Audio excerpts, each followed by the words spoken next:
Hello and welcome to News in Depth here on TVP World with me, Ashim Kumar. Suspected sabotage in Berlin, mounting tensions at sea, and Moscow's reaction to Europe's new security plans are sharpening fears of a wider hybrid conflict. From attacks on critical infrastructure to Russian naval escorts protecting sanctioned tankers, the lines between covert and overt confrontation are blurring fast. Tonight, we connect the dots between Berlin, the Baltic Sea, Paris, and the North Atlantic with Michał Broniatowski, Editor-in-Chief of TVP World, to assess what these developments reveal about Russia's strategy and Europe's preparedness. Michał, great to have you back. Thanks for taking the time. Thank you. So a lot going on, so much to cover. Let's start with Berlin. So we had a fire near an electricity power station, generating station. The fire knocked out electricity supplies to about 50,000 homes in Berlin. As we understand it, things are almost back on track now. But a left-wing group called Volcano has taken responsibility for setting this fire. What do you think happened? You know, there's a very good tradition of left-wing organizations in Germany dating back to 1970s. And we know that those who are operating in the 20th century were financed and propped by the Soviet Union. So because we know that the security services in Russia are just a continuation of what was there in the Soviet Union, we can easily assume that, if anybody, it is Russia which instigated this sort of action. Right, so this is typical playbook of the Russian security services and so on. But if that is the case, then what that means is that this is the last in a very long list of such sabotage attacks across Europe, including in Poland, the UK, and in other countries. Are we taking these attacks seriously enough? Well, I do. Right. But other countries and the governments? The most important people to react to it are, of course, governments. I think there are some governments who are very much awakened, like Poland's government. But what is really important is that finally large part of European Union members and European members of NATO are taking these Russian actions very seriously. This one was life-threatening because people were left without heating during freezing temperatures. Another one was this explosion on railroad in Poland, which could have resulted with hundreds of fatalities. So we are confronted with increasing attacks, hybrid attacks. Methods of what is called a hybrid war. And right. We can also assume that these actions are the result of unhappiness of Moscow about the action of Mr. President Trump in Venezuela and about consolidation of the coalition of the willing, the countries which want to actively support Ukraine in its war against Russia. And we also saw Americans participating in this meeting yesterday in Paris. All this anger of Putin, I think, is understandable because, you know, when he looks at Trump, attacking Venezuela and achieving his goals in 3 hours, and he's trying to achieve his goals after attacking Ukraine for already 4 years, he may be really disappointed and a little upset. Yes, he's not having a good frustrated. day, Putin. Yes. Okay, so I want to come back to all of those, but just before we move on from Berlin, some observers have been saying, and it's not recent, I mean, over the last many months, that actually Russia considers itself at war with Europe as a response to European support for Ukraine. Would you agree with that assessment?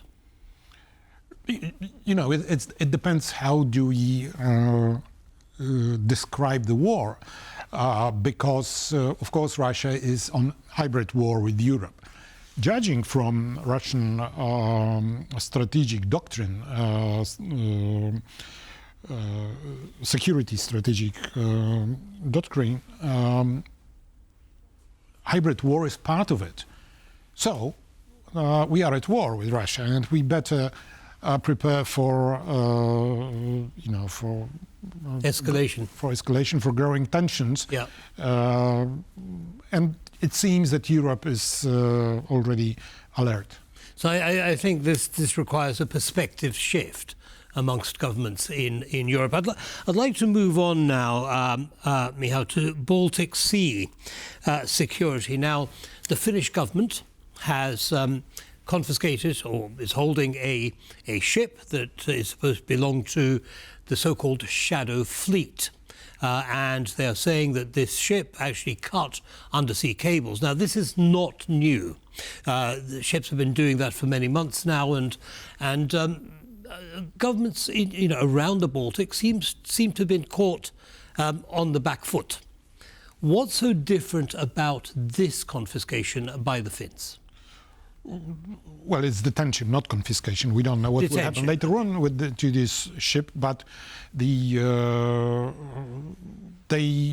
took a very resolute action. They entered the ship, they sailed it to the Finnish port, and they arrested the captain and somebody else on board. And now they are looking for proof of what has happened. The suspicion is that they were trailing this anchor on the bottom of the sea, which is a pattern, as you said, has been a pattern for some time. It's very dangerous because this is disrupting both power and communications between Estonia and Finland, but Russians are doing what they can, and they don't do what they cannot. Right. So they cannot in a way that they would be either too early discovered or punished immediately. So if they are allowed to do something, they do it. But now they will see that every ship that is suspected of doing things like that will be taken over. Right. I mean, how sure are we that this ship is actually sent or has been organised by Russian authorities? Yes, of course, the likelihood is, great. Somehow all these ships which were suspected over the last few years of breaking the undersea cables were either heading to or coming from St. Petersburg, which is a Russian port, as we know. So they were not under Russian flag. They were, Chinese. This one is Guyana. This Russian Shadow Fleet, which is smuggling oil. All these ships are traveling under different flags, many of them under false flags. But strangely enough, since Americans have started seizing these ships outside Venezuelan coast, already 19 ships already on the sea changed their flag to Russian flag, which means Russians are trying, I think, in this way to defend them from the American seizure or intervention, which doesn't seem to be working. Exactly. and I do want to get into that. But before we do that, I want to just stay with the Baltics just for a second, because there has been a NATO reaction to the shadow fleet that's been cutting cables. And I think we have a short soundbite which I'd like to share with you in the audience, and I'll get your take. Today, I can announce that NATO is launching Baltic Sentry. Under the authority of NATO's Supreme Allied Commander, General Kriskavoli, this military activity is part of our ongoing effort to enhance maritime presence and monitoring of key areas for our alliance.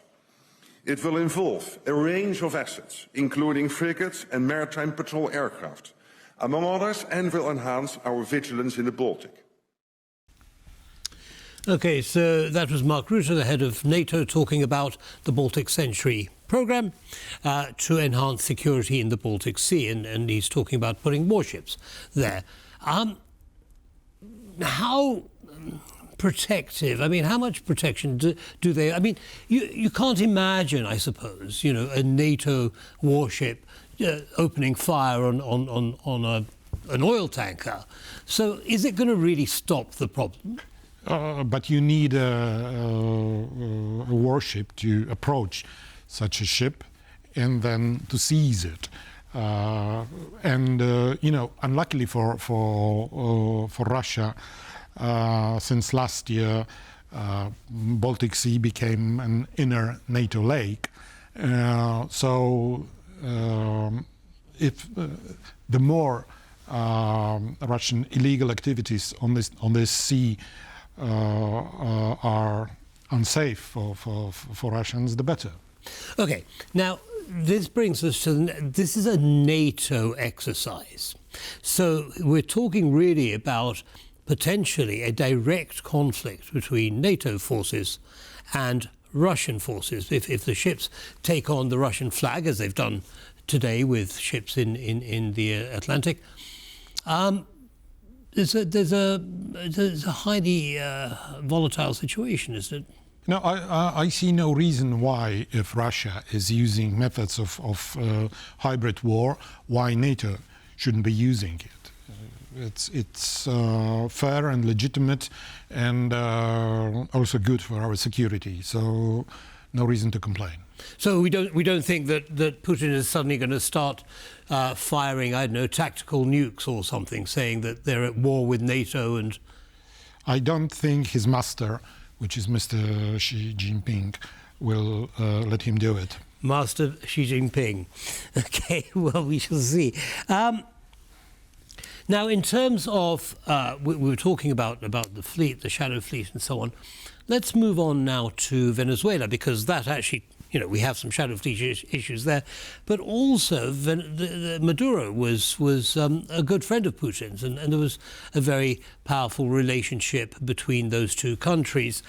How is Putin feeling about the decapitation of Venezuela's leadership? He may be disappointed, but what is more important, Russia clients are disappointed about Russia, starting with Armenia. You remember Russia did nothing to defend Upper Karabakh against Azerbaijani onslaught. Then they didn't help Iran during the air attack from the US and Israel. They didn't help earlier. They didn't help Assad in Syria. He's there. He was really their puppet in Syria. Russia was very active on the ground in Syria, and suddenly they aren't. And now Venezuela, which is together with Cuba, one of the main strongholds of Russia strong. It's not a good word now. A not so stronghold. A hold of Russia in South America. Right, okay, so Venezuela's, well, the leadership was disappointed and then taken away and arrested, and they're now facing trial in the United States. But what does it mean in terms of Russian projection of power outside its immediate sphere of influence? No, as I said, it compromised their picture, their picture of the global might. They have big interests elsewhere in Africa, in other countries of South America and Central America, in Asia, and suddenly it appears that they can do nothing to their allies whenever they are in trouble. So it's very bad for Putin, and this is another example of how big was his mistake when he attacked Ukraine, because now he cannot help these countries, right, because he's tied up in Ukraine. Understood. Now, there's another nail in Putin's coffin, which is to do with the ships. Not coffin yet. Not yet. His political coffin, perhaps. Okay. In terms of ships, which, as you touched on earlier, have suddenly changed the flag under which they're sailing to Russian flags. There have been a Russian submarine that has been following these tankers. But despite that, according to the latest news, and the White House is giving a briefing right now, we have 2 such ships that have been boarded by US special forces, and the Russians seem to have been completely helpless in this. One of them is in the Caribbean, and it's just a ship suspected of carrying sanctioned Venezuelan oil. The ship, which is really a concern here, is this ship Marinera, which changed flag on the sea, and it's unclear what is it carrying, because it is not carrying oil. It's empty, visibly empty. So there must be something about this ship that is so important. Americans initially were saying that it was carrying oil from Iran, which is, of course, untrue, because there is no oil on this ship. The Iranian oil is also sanctioned, so they were looking for some reason to as was Venezuelan oil. Yeah. Anyway, Russians wanted probably to avoid this this ship being seized by Americans, proposing some sort of military standing around this ship, but nothing. It didn't help Americans. And the submarine hasn't scared anybody off. Yeah, just another big fish. Right. Okay. So that's another challenge that he's facing, the whole Venezuelan situation. But as you said, it's not just Russia that has influence or had influence there. It's also Cuba, and Iran was involved, which has its own set of problems. So it's a real kind of hodgepodge of problems for many countries in Venezuela. If you zoom out, do you see the geopolitical picture evolving from now? It looks, well, it not only looks, it is the continuation of this announced American national security strategy, which was calling the Monroe Doctrine, which is 200 years old, under which Western Hemisphere is the hemisphere of the United States. And they wanted to put a stamp to it and then attack Venezuela because he doesn't like Venezuelan leader. As we can see already, it was not because the US wanted to reintroduce rule of law in this country, because he wants, Trump wants the hitherto regime to continue, only without Maduro. the next trace of it is the rhetorics of the United States leaders and commentators on Greenland, which prompted European leaders to very, very strong condemnation Right. of that. Yeah, I mean, there's so much more to talk about, actually. Unfortunately, the clock has beaten us again. Yeah, but let's do this again soon, I hope. Thank you very much. Thank you. And that brings us to the end of this episode of News in Depth. Don't go away, lots more coming up. Goodbye for now.